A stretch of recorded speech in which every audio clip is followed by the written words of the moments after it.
Hoje eu quero responder a seguinte pergunta de uma forma séria e direta para não sobrar dúvida. A pergunta é: como virar um psicanalista? Você quer saber isso? Fica comigo aqui até o fim. Meu nome é Mário, eu sou psicanalista e professor de psicanálise na Escola Virtude e tenho minha clínica que é voltada à saúde mental do imigrante. Então, de uma vez por todas, vamos à pergunta: Mário, como que eu posso virar psicanalista e começar a salvar as pessoas do sofrimento? Já vamos começar do começo, porque essa pergunta pode vir de várias formas diferentes. E às vezes elas vêm por ansiedade ou por pressa. Quanto tempo leva para eu virar psicanalista? Que curso eu faço? Qual certificação vale? E por trás de tudo isso tem um modo de pensar que é muito peculiar nos dias de hoje. A ideia de que tudo pode caber num pacote, de que tudo pode ser um produto, que basta comprar um curso, cumprir as etapas, pegar um título e pronto. Já posso começar a salvar as pessoas. Só que a psicanálise ela não cabe numa caixa, não cabe num produto que você faz o pedido, recebe na porta da sua casa e pronto.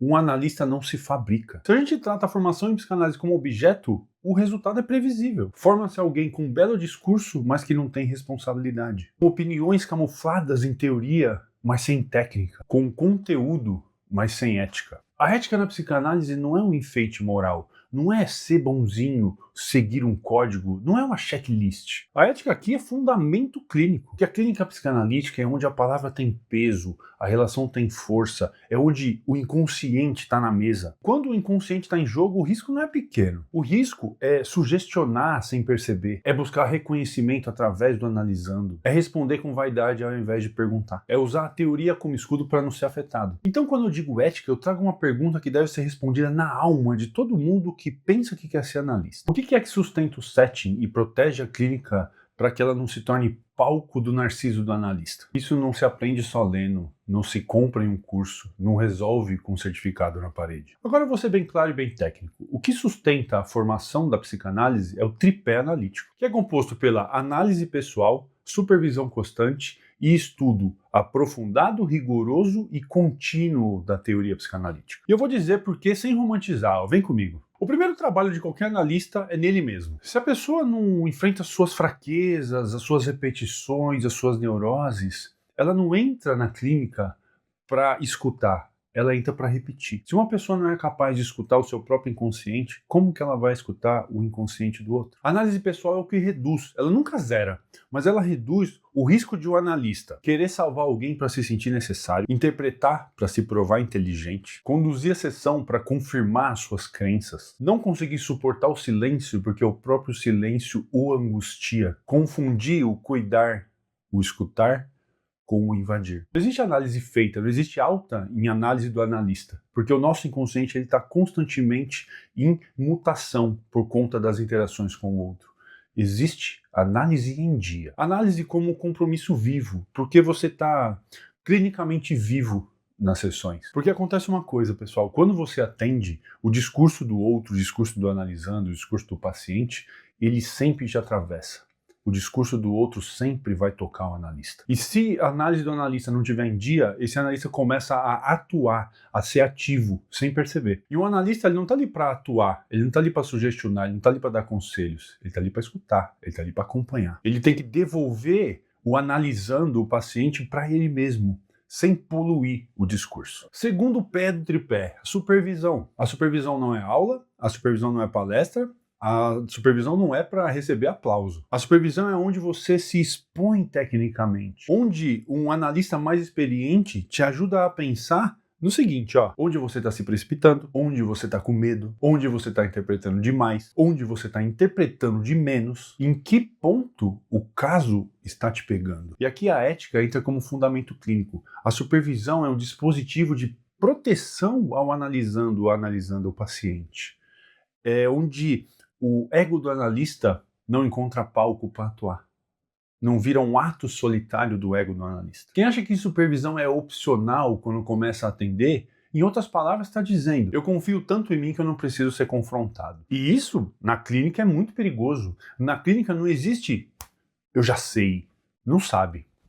Não sabe. O terceiro pé do tripé é o estudo contínuo. E o estudo contínuo não é empilhar livros que você já leu. Contar páginas não faz você saber o conteúdo do livro. O estudo sério é o estudo que transforma a escuta, que cria a escuta, que possibilita essa escuta, a atenção flutuante de aparecer. É o estudo que amplia a capacidade de sustentar a angústia que acontece em todas as sessões de análise. E é o que evita que você vire refém de uma única linha de pensamento, de uma única técnica, como se fosse uma religião. Porque um analista ele não domina a psicanálise. No máximo ele se torna alguém capaz de trabalhar de uma forma produtiva e cautelosa com aquilo que não domina. E isso exige leitura constante, revisitação a textos, participação em grupos, participação em seminários, escrita, trocas com outros analistas. A teoria da psicanálise não serve para trazer respostas prontas.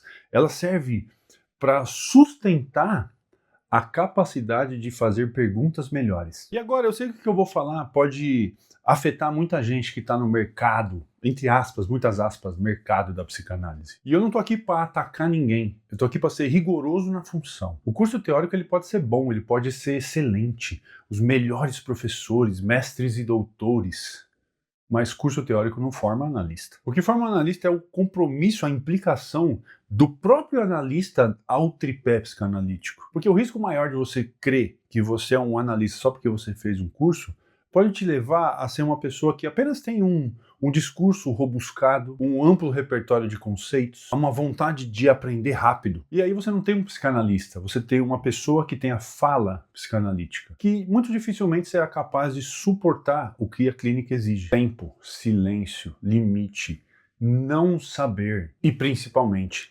responsabilidade. E quando um analista vira coach, o que acontece? Promete-se velocidade onde era para se existir tempo. Vende-se certezas onde tinha que existir apenas trabalho, elaboração. Oferece método garantido onde era para imperar a singularidade, a subjetividade. Transforma o sofrimento em nicho, a dor vira rótulo e a análise vira remédio, não a cura. E o paciente vira um mero cliente, no significado mais pobre da palavra. A ética do analista aparece em coisas pequenas, mas decisivas. Em não usar o paciente para curar sua própria carência. Em não colonizar a fala do outro com os termos da sua técnica, da sua linha de pensamento favorita. Em sustentar o setting sem a rigidez sádica ou a frouxidão sedutora. Em reconhecer os seus limites. Em encaminhar o caso quando for necessário. Em estudar quando não sabe. Em supervisionar quando se confunde. E em voltar em recorrer à sua própria análise quando algo aperta. Excelência clínica é responsabilidade sustentada com o tempo.